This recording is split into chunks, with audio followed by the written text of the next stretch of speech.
continuando no conteúdo da aula de hoje. Então, a pergunta que eu coloco para vocês: o direito reflete a sociedade ou a sociedade que reflete o direito? Bem, atualmente a gente percebe que é uma situação que decorre de ambos os lados, ou seja, o direito reflete a sociedade e a sociedade reflete o direito também, ok? E nesse momento, depois que a gente passa do direito positivo, que é um direito produzido pelo Estado, um direito mais limitado na norma, é um direito que não considera tanto as lacunas da lei nos aspectos que eu falo poder ser preenchido pela análise de outras fontes, como fontes que envolvem a cultura, né, os costumes, né? E também é um direito que começa a perceber que as leis elas são aplicadas de acordo também com um limite de espaço, né? Então, é um direito que é produzido pelo Estado e o Estado produz seus direitos para, né, as suas delimitações, suas atuações no âmbito territorial, né, e no âmbito da sua população. Logicamente que depois, no decorrer das guerras, vão começar a ver a necessidade de direitos, como se diz, dos direitos humanos, né? Só que como é que se dava essa relação de Estado, pensando no direito positivo? Os Estados, eles faziam acordos e tratados entre si, né? Mas nessa relação de acordos e tratados entre si, eles firmavam tratados e acordos que expressavam inicialmente para eles, naquele momento, tá?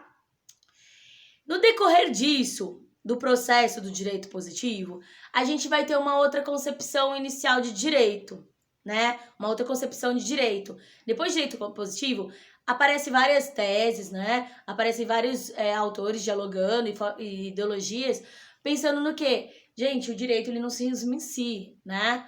O direito, ele pode utilizar, ele pode reconhecer de outras fontes além da norma em si, tais como fonte, os costumes, né? A jurisprudência, a doutrina, eu posso dizer a própria cultura, né? Que está envolvido ali no aspecto dos costumes, as normas, tanto infraconstitucionais como constitucionais, as normas considerando os entes supranacionais, que é expedido. Então começa a se pensar num outro direito.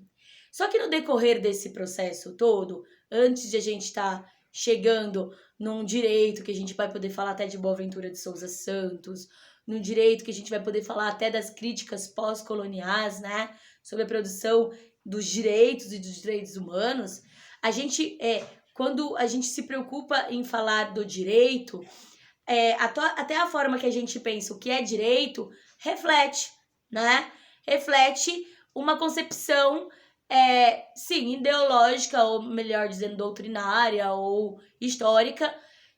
Se trata-se de uma concepção de direito ligada ao direito natural, se trata de uma concepção de direito ligada ao direito positivo, ou se trata de uma concepção de direito ligada mais a um direito mais contemporâneo, né? Que daí envolve vários recortes, tá? Então, o direito, ele possui várias interpretações. Eu costumo fazer em sala de aula, né? Eu mando lá o Google Forms para os meus alunos.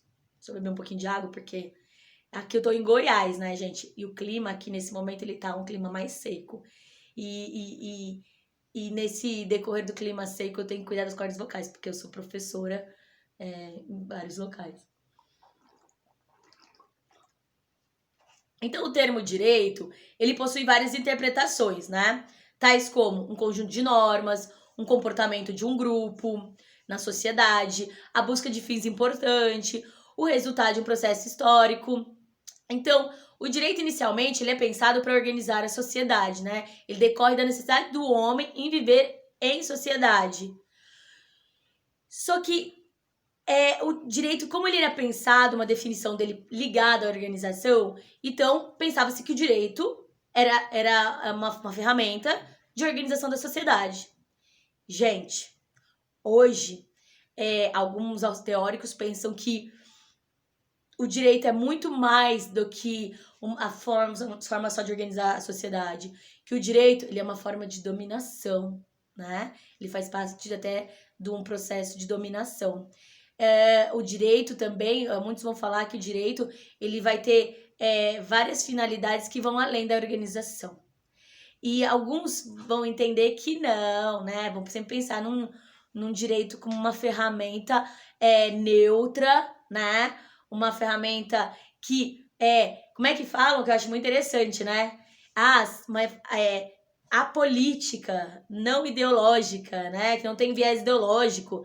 Amores, por favor, aluno meu sabe que não existe você fazer uma produção que não tenha um viés ideológico, tá? Que não tenha um conjunto, falando bem de forma simplificada, um conjunto de ideias que prevalece naquela concepção, tá? Essa neutralidade, ela é no plano ideal. Se o direito fala em neutralidade, a gente está pensando ela num plano ideal, tá? Por quê?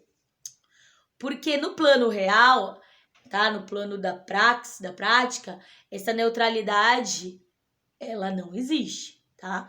Então, eu vou utilizar como fundamentação o sociólogo português Boaventura de Souza Santos, que ele fala até que o próprio juiz, ele, nas decisões dele, ele tem que tentar ser neutro, plano ideal, né?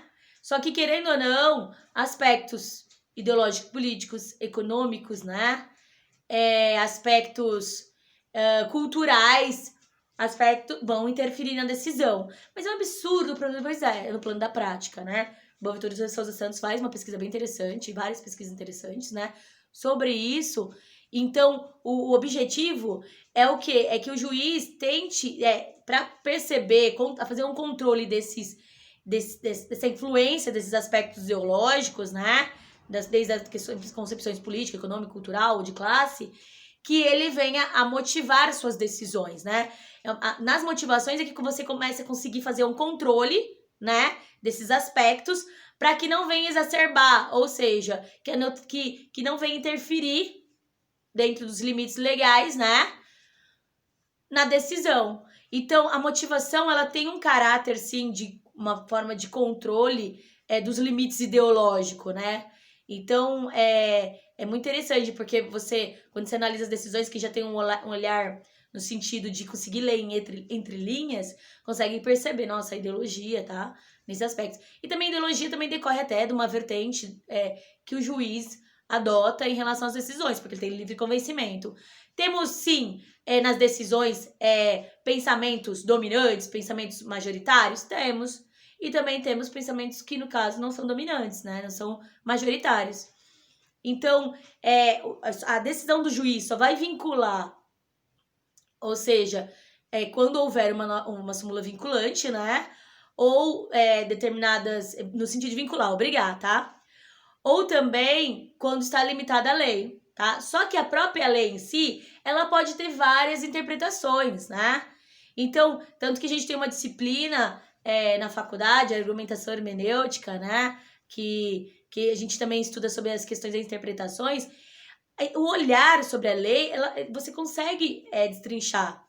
Até a extensão da aplicação daquela lei, da eficácia, a interpretação vai afetar também a própria extensão daquele direito. Tem momentos que não, tá? Tem momentos que essa interpretação ela é mais restritiva. Então, às vezes parece que quando eu falo se torna mais complexo, mas realmente, a forma de gerir o direito, ela é uma forma muito mais complexa. Muitas pessoas, alguns estudantes vão para o direito pensando como, num direito que tiver escrito na lei, se limitando à lei, você só apresenta, tá aqui na lei, né? O que eu acho mais legal, sabe o que é? Às vezes, quando chega as pessoas para outros, né, para alguns advogados, você fala, doutor, a gente tem uma jurisprudência aqui, ó. Aqui, ó, tá aqui, doutor. Um juiz decidiu dessa forma. O outro tem que decidir igual, né? Tipo, na verdade, a gente tem um precedente, né? Mas o outro juiz não é obrigado a decidir igual o juiz que vai demandar, que vai estar atuando naquele processo, tá? Então, aí as pessoas às vezes não sabem como lidar com as fontes do direito. Porque ao pensar que a gente tem as fontes do direito que envolve, voltando, né? A lei em si, né? Tanto constitucional, infraconstitucional e as normas dos tratados internacionais, né? Acordos. A gente também tem os costumes, as doutrinas, a jurisprudência, né? E os precedentes. E as súmulas e súmulas vinculantes. Então, inicialmente, antes, ao pensar que a gente podia buscar como fonte do direito doutrinas, para o direito positivo, isso era muito complicado. Por quê? Porque a lei, ela dava conta de tudo. A lei não era passível de várias interpretações, né? Como a gente pensa o direito atualmente. Então, no direito atual, por dar conta dessa complexidade da realidade, por perceber no plano real, no plano prático, que a literalidade da lei, ela não consegue abarcar todas as diferenças regionais do Brasil, por exemplo, né? Todas as diferenças que se tem das relações sociais, nas relações econômicas, nas relações políticas, de alguma forma, ela começa a fazer o quê? Ela produz normas genéricas, né? Para tentar englobar os vários fatos, né? Para a gente poder aplicar nos fatos. Por isso que o direito ele se preocupa muito com o quê? Você fala assim, não, a gente vai analisar cada caso, né? Logicamente que a gente tem algumas ferramentas que a partir de um caso vai gerar efeitos em vários outros. Mas, em regra, esses outros são quem? São casos que eles estão dentro das possibilidades de igualdade daquele outro caso, né? Então, esses efeitos eles são muito mais complexos. Para dar conta dessas complexidades, né? O Estado ele começa a produzir não só direitos materiais, né? Ou seja, direitos que refletem direitos consistentes no sentido do direito ligado às sociedades, civilizações, que ele tem um conteúdo descritivo, um conteúdo que vai sim interferir nos aspectos subjetivos dos cidadãos, né? Mas a gente começa a pensar também num direito ligado a um direito chamado direito processual, né? Então a gente hoje tem o direito processual civil, a gente tem o direito processual penal, né? E são direitos que vão delimitar os procedimentos que devem ocorrer para a realização dos processos, né? Dos atos, dos processos no âmbito do direito público, né? Das normas. Então, a própria justiça ela acaba se tornando complexa e a necessidade da justiça no sentido de instituição e a necessidade de colocar por escrito, né? Formalizar, né? Produzir de forma literal os procedimentos e atos e processos do judiciário. Então, ou seja, muitas vezes a pessoa ela acaba recorrendo a situações que normalmente o cidadão ele busca conhecer o direito material, né? Mas ele desconhece as questões de direitos processuais. E que é um exemplo de situações que ele desconhece, às vezes o cidadão ele não sabe fazer um requerimento, né? Como é que se faz um requerimento? Porque hoje no nosso estado mais burocrático, normalmente para você demandar, você demanda por escrito. E as pessoas aprendem no ensino médio a fazerem cartas, né?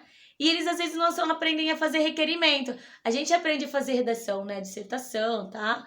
Mas não sabe fazer requerimento, né? Eu até falo para os professores aí de português, ensinem os seus alunos a fazer requerimento, né? Porque sim, é uma ferramenta do cidadão de poder requerer seus direitos, né? E ao produzir esses requerimentos, fica muito mais palpável você fazer até um controle da tua demanda quando ela é realizada, né? E lembre-se, sempre entregue 2 cópias, tá? Quer dizer, imprima 2 cópias. Ou demande uma cópia, entregue uma cópia para o órgão ou sujeito que você está pedindo, e a outra cópia fica com você e pede ali para dar ciência, colocar data, né, de quando foi recebida. E eu falo isso para meus aluninhos porque é interessante. Toda vez, quando a gente inicia, depois a gente falar um pouco sobre essa questão do direito, né, que a gente tem artigos, incisos, né, e alíneas que estruturam os códigos, fica muito, parece que no plano abstrato. Quando a gente vai colocar no papel, para eles parece que fica muito mais palpável. Porque, nossa, prof, eu sei que tá escrito lá no código assim, mas como é que eu vou trazer no meu texto, né? Aí as pessoas não sabem, às vezes, como trazer no texto, e a gente mostra como traz. E, sem dúvida, isso reflete, sim, né? A própria questão estética do requerimento reflete, sim, na forma que não deveria refletir, mas reflete na forma que o sujeito que recebe vai olhar, né, para sua demanda. Indiretamente reflete, sim. Então, eu acho muito necessário a gente ensinar os nossos cidadãos, nossos alunos, a fazerem um requerimento. Tem até, eu achei a Universidade Estadual de Goiás, estava olhando, o coordenador lá da Universidade Estadual de Goiás, eles têm, sim, oficinas que eles ensinam as pessoas a estarem fazendo esses requerimentos. Porque a gente pensa muito pro estudante de direito, ou se o conhecedor, né, igual vocês, que também são de outras áreas que estão assistindo, como é que a gente pode realizar essas demandas. E a gente pensa muito a partir de uma petição. A petição é uma forma de requerimento, né? Mas ela tem uma estrutura mais complexa nesse aspecto.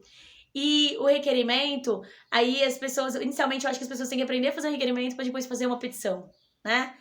Porque, como se diz, ela já pode estar utilizando no cotidiano delas, né? Apesar de a capacidade postulatória, ou seja, demandar independente, eu posso demandar independente de um advogado em si, em alguns casos é possível, tanto na Justiça do Trabalho, né? E como na Justiça Estadual. Antes de aprender a fazer uma petição, a gente deveria aprender a fazer um requerimento, né? Então, para o aluno conseguir visualizar isso no plano prático. E a gente sempre faz uma oficina assim. Bem, então continuando. Aí depois que a gente passou por esse processo, né, de um direito positivo, a gente começa a cair na ideia de um direito que vai além da modernidade, um direito um direito contemporâneo, né, vou falar bem pós-moderno não, senão alguns autores não vão gostar disso, né, um direito mais contemporâneo.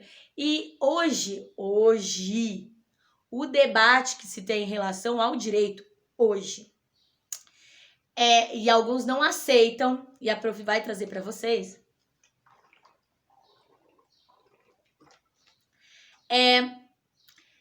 o direito, questionando a crítica ao direito, da produção do direito, quando você tem um parâmetro que é aplicado, principalmente nos tratados internacionais e acordo, da produção do direito, principalmente de direitos humanos, né, que ele é produzido, mas reconhecendo o discurso eurocêntrico, né? Então, ou seja, a produção científica, a produção normativa, né? Quando ela é produzida, como a gente já no direito contemporâneo, a gente já reconhece que a norma em si, ela de alguma forma, mesmo não querendo, ela reflete sim uma forma, aspectos ideológicos, né? Aspectos doutrinários de alguma forma.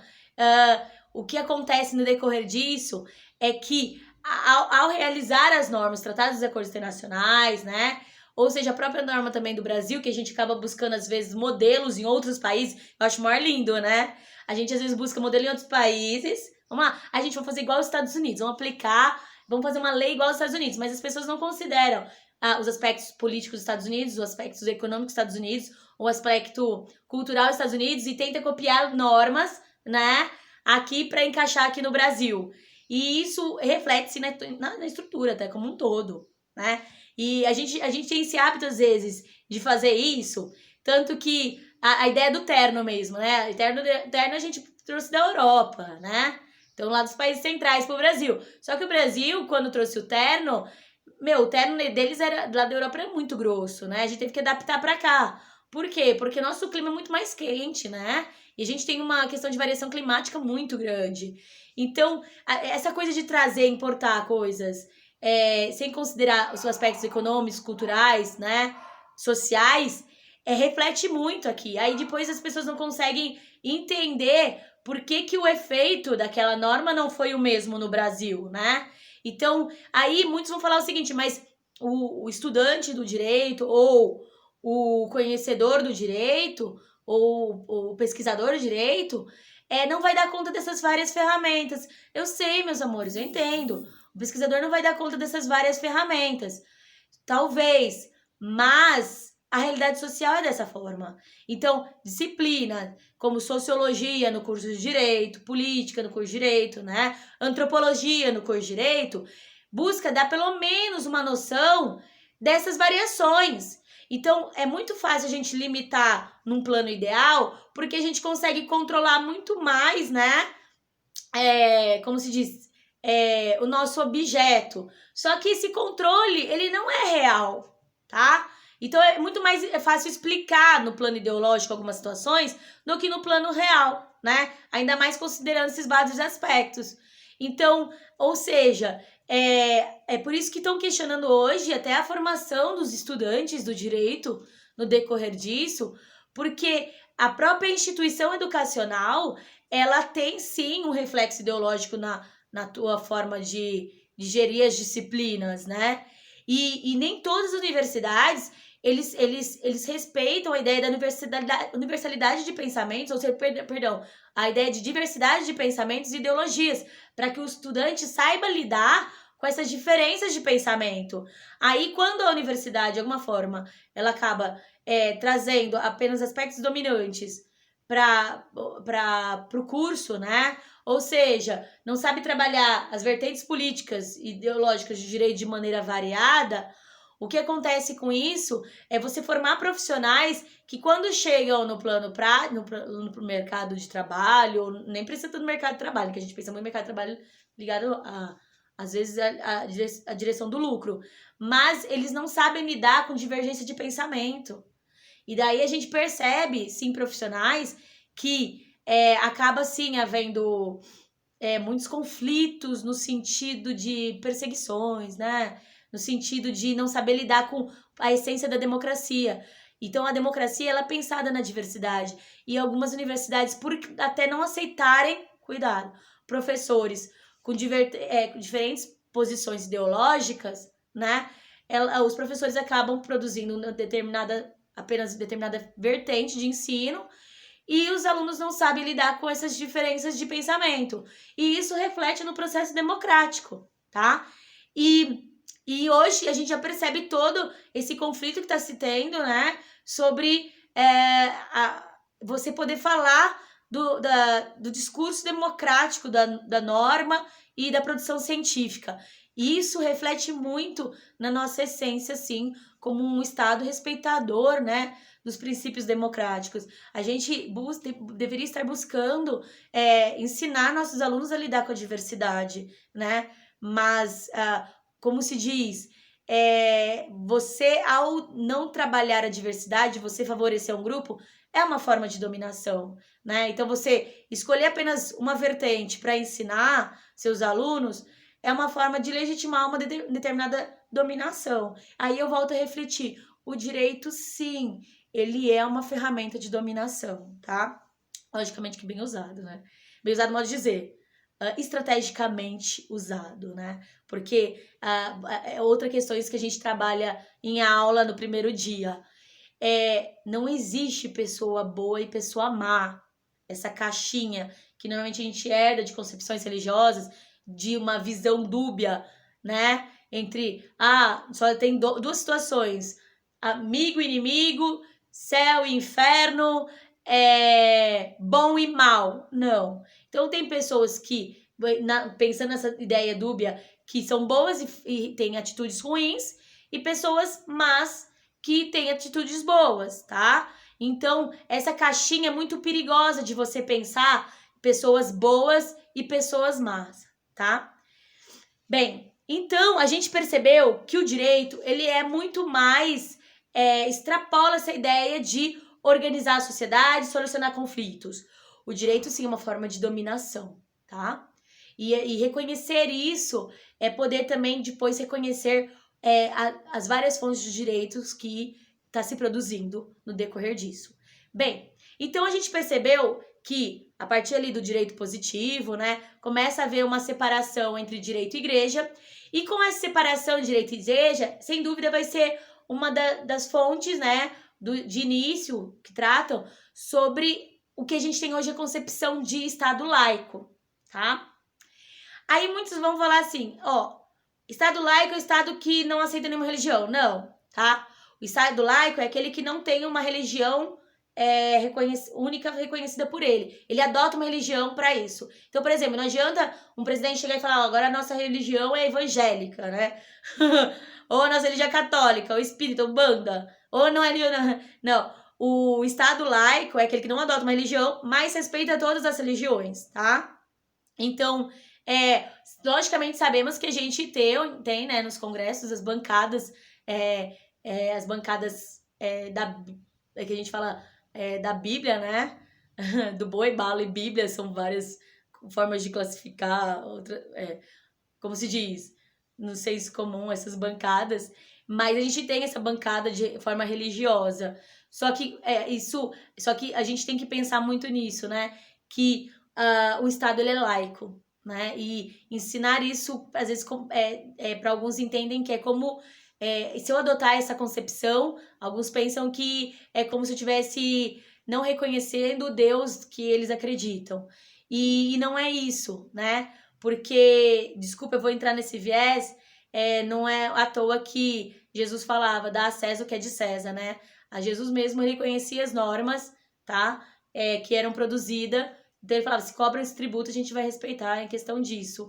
E então, apesar de Jesus ser considerado por alguns um revolucionário, né? Ele respeitava as normas. Então ele falava que é ligado no céu, é ligado na terra, nessas concepções. Então, ao pensar nisso, vamos falar, você está simplificando muito. Beleza, a gente pode entrar num debate teológico isso em outro momento, mas o que eu estou dizendo para viver em sociedade, dentro dos parâmetros do ordenamento jurídico da sociedade, a gente deve respeitar, sim, as várias religiões, ok? Mas não pode o Estado adotar uma religião. E, às vezes, o próprio governante ele não tem conhecimento disso, tá? Bem, pensando, após a gente falar disso, dessa relação de Estado laico, né? A pouco os homens vai descobrindo, sim, como eu comentei com vocês, a influência dos costumes, a experiência dos valores, ok? E no decorrer disso, a gente passou pela ideia do direito natural, né?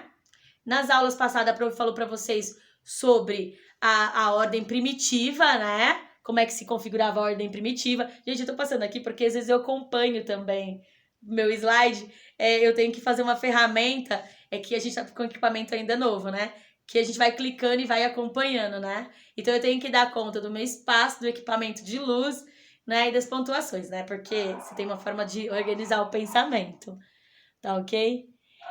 E nessa decorrer disso, né? Que a gente pensou no direito positivo, que era produzido pelo Estado, e depois disso eu falei da diferença do direito pensado na contemporaneidade, que ele pensa o quê? Que ele começa a reconhecer, um dos debates que se tem é que a produção do pensamento, da norma e do conhecimento científico, ele pode ter um olhar, sim, que de alguma forma imponha valores de uma determinada civilização, ok? E o que a gente tem que tomar cuidado é de impor valores de uma determinada civilização, como considerada modelos, para outras civilizações. Olha os cachorros, ó. Para outras civilizações. Por quê? Porque até se pensar o núcleo como de conceitos básicos, o próprio conceito, ou seja, talvez a própria palavra, ela já é reflexo de uma construção histórica e cultural. Então, quando eu penso, por exemplo, na ideia própria até de civilização, tem formas diferentes de entender o que seria civilização e ela pode ser reflexo de um olhar. Quando eu falo olhar eurocêntrico, são olhares dos países dominantes, né? E a gente tem também olhar dos países periféricos. Então, ao, por exemplo, analisar formas de produção científica e normativa de um país, eu tenho que pensar a partir de que parâmetros que eu estou pensando, né? E hoje, quando se fala em democratização do discurso científico e normativo, é você reconhecer que existe os olhares dos países centrais e dos países periféricos. E você conseguir democratizar esses olhares que vão refletir, sim, na produção científica, na escolha do método, tá? Na escolha dos conceitos, que vão refletir também na produção da norma, tá? Então, a prof tentou, no decorrer disso, trazer alguns aspectos que que vão mostrar para vocês como é que se dá o processo de construção do direito natural, que é mais universal, né? Do direito que ele é focado mais a valores universais e independe de tempo e espaço. Aí um direito positivo que reconhece o Estado, né? Principalmente o Estado moderno na produção das normas, né? E que isso vai originar, assim, o direito tanto direito material como direito processual, vai ser importante para esse processo. Aí a prof falou para vocês que a gente tem uma concepção de um olhar bem contemporâneo, que hoje ele debate até sobre a produção da norma no âmbito local e nacional, pensando no olhar, né, na crítica a não democratização da produção normativa, né? Ou seja, você tem uma relação em que você considera as fontes de produção científica dos países periféricos, também dos países centrais, tá? Então, meus alunos, amores da minha vida, tá? A Profi, ela vai estar com vocês nos próximos decorrer do dia, sempre postando materialzinho. Logicamente que é diferente, né? De você fazer uma aula dialogada, né? Então, a aula dialogada, pelo processo de alteridade que a gente tem com o aluno, a gente consegue trazer mais exemplos e olhando a carinha dos alunos, a gente consegue ver se ele entendeu ou não, né? Então aqui a gente parte do pressuposto que estão entendendo, né? E logicamente que tivesse sala de aula, o aluno podia parar e falar, prof, mas eu não entendi essa parte, será que seria isso? Então, eu sinto muita falta de vocês, tá bom? Dessa presença, a educação virtual, ela tira alguns elementos, no próprio vídeo, ele acaba tirando alguns elementos que permitem a interpretação das faces de forma ampla, tá? Isso já tem bastante pesquisa científica da área da psicologia falando sobre isso. Mas, como se diz, é o que a gente tem pro prato do dia. A gente vai tentar fazer da melhor forma possível, tá? Lindos, beijinho. E para os meus alunos que estão assistindo esse vídeo, a prof está disponibilizando material escrito, tá? Sobre o conteúdo da aula de hoje, ok? E também eu vou estar disponibilizando questões para comprovação da presença em aula, ok? Beijo, dúvidas, questões. É a minha primeira experiência, espero que eu melhore cada vez mais com as aulas. Beijo, amores.